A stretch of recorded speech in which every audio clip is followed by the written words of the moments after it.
St. Patrick's Day morning, 22 degrees. It said the real feel is 7. We're still doing it. We're gonna meet up. I don't think we're gonna ride nearly as far though. Everyone's pretty much over the cold. I somehow got myself out the door though. Hey, it's a pretty sunrise.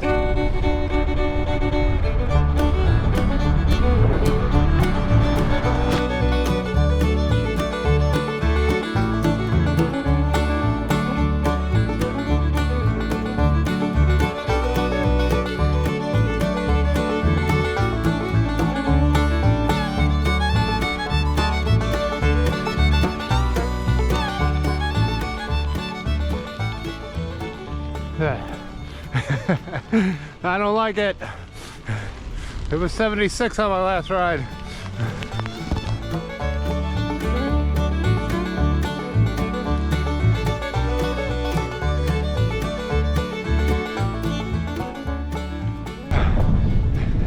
And it's super windy, of course. I was talking about the wind here when it was in the 70s. It's worse when it's in the low 20s. Is this all ice? Let's see. Yeah, it's pretty slick.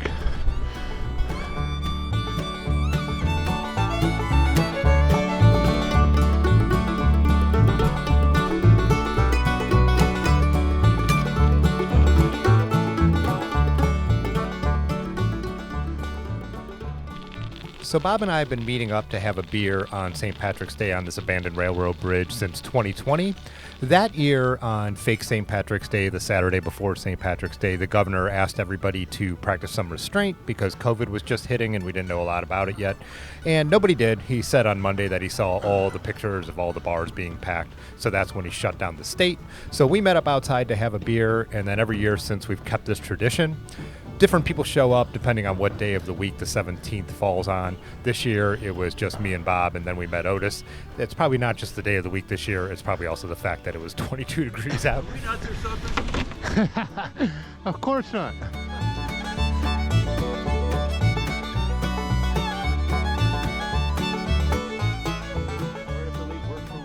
So after a quick beer this year on the bridge, we headed over to Missing Falls Brewing down the gravel to get some breakfast.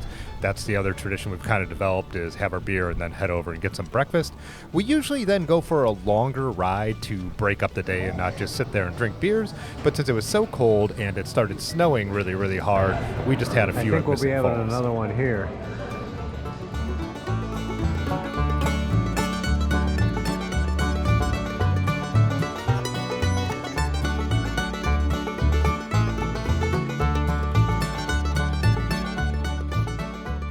So there'd usually be a number of other stops and, like I said, a longer ride, but with it being cold this year, we just went to where we usually end the day, which is Mr. Zub's in Highland Square.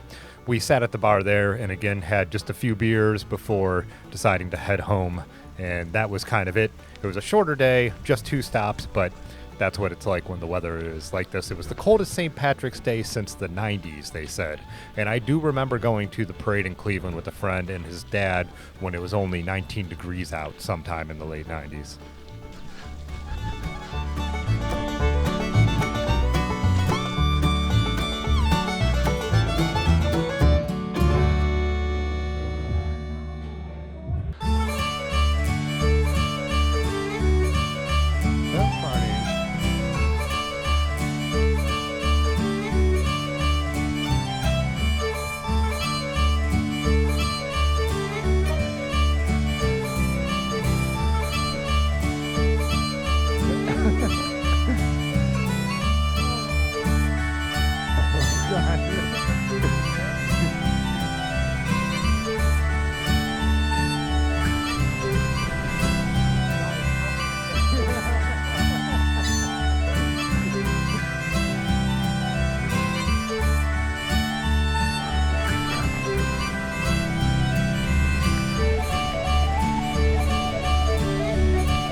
So this is my probably late 70s Cycle Saint Etienne Roger Riviere.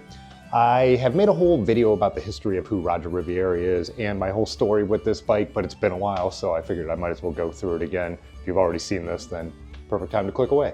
Anyways, my buddy Josh had this bike and it had been converted into like a hybrid, riser bars, really heavy, cheap things. Horrible, heavy, cheap crankset. But I do kind of find it interesting because it's a lot like what alt cycling we're doing now to old bikes, is making them just way more comfortable to ride. It was just done with really cheap components.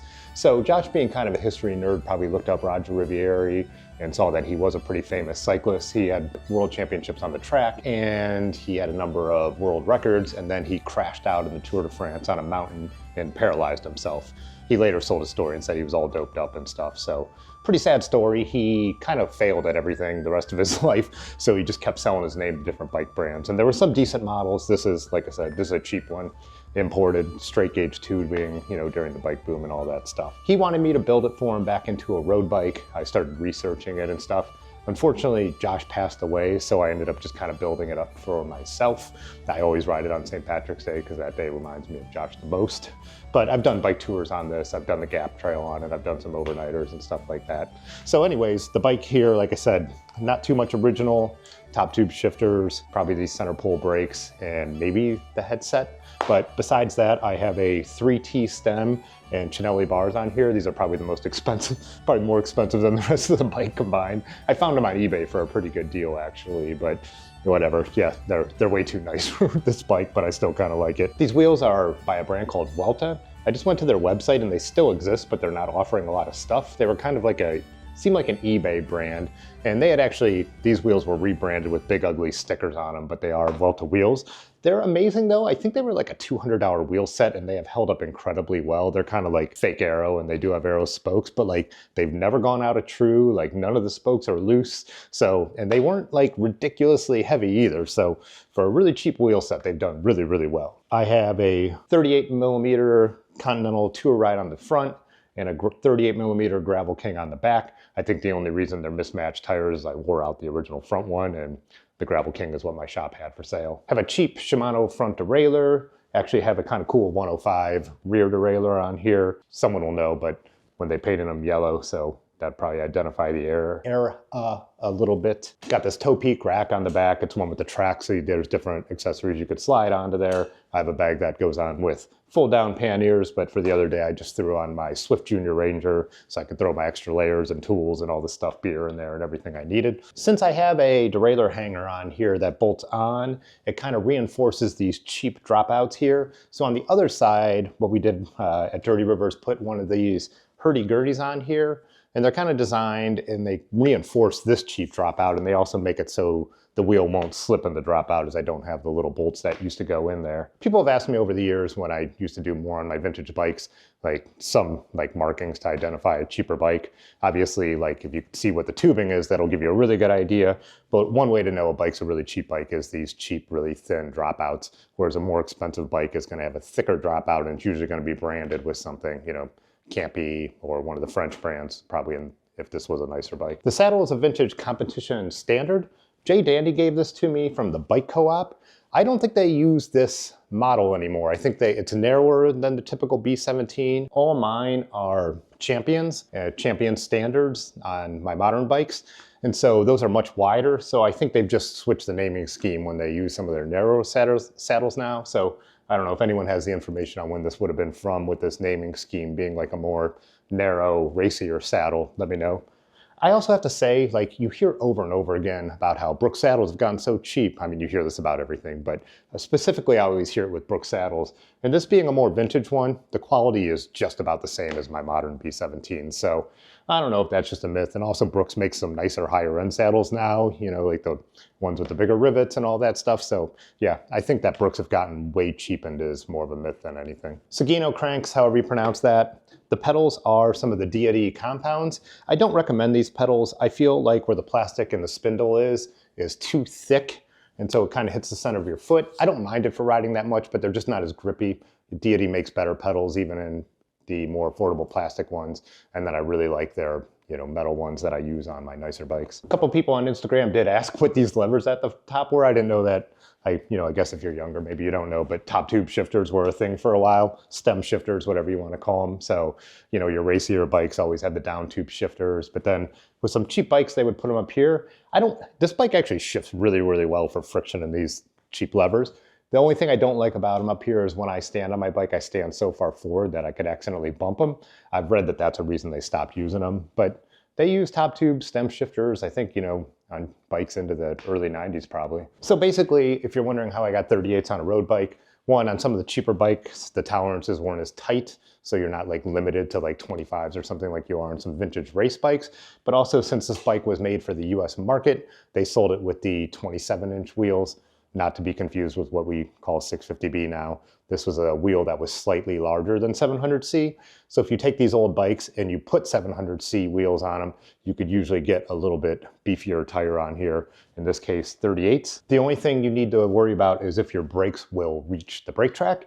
And with most bikes they do, because they would sell them in France with the 700s or Europe in general, and then send them over here. I believe on the rear one of this, I actually filed it out a little bit to get the brake to drop down far enough. The front one was fine. There was enough metal there that I didn't feel like I was ruining the integrity of it at all. Yeah, unbranded seat post, no idea what that is. So I will make the full video about this bike, the link video on the end screen if you want to watch it. Like I said, it's older. I don't vouch for the quality. I do vouch for the facts in it though. Anyways, so that's this bike. It's a great bike just to cruise around on. A lot of these old cheap bikes, are so much better than what we consider like the Walmart bikes today. This is still a handmade in France bike, even though the tubing is cheaper and the components probably were cheap Hurray or cheap low-end Simplex stuff on it. Probably a strong light crank or something like that. Might have been a Cotter crank on a bike like this. Anyways, that's it. I hope everyone had a happy St. Patrick's Day if you did anything on real St. Patrick's Day. 22 degrees, man, that was crazy. Anyways, gonna be a little warmer this week when we have the channel meetup on Saturday and the Otis Roubaix on Sunday at 10 a.m. at Dirty River Bikes. So I will see you guys then. Peace.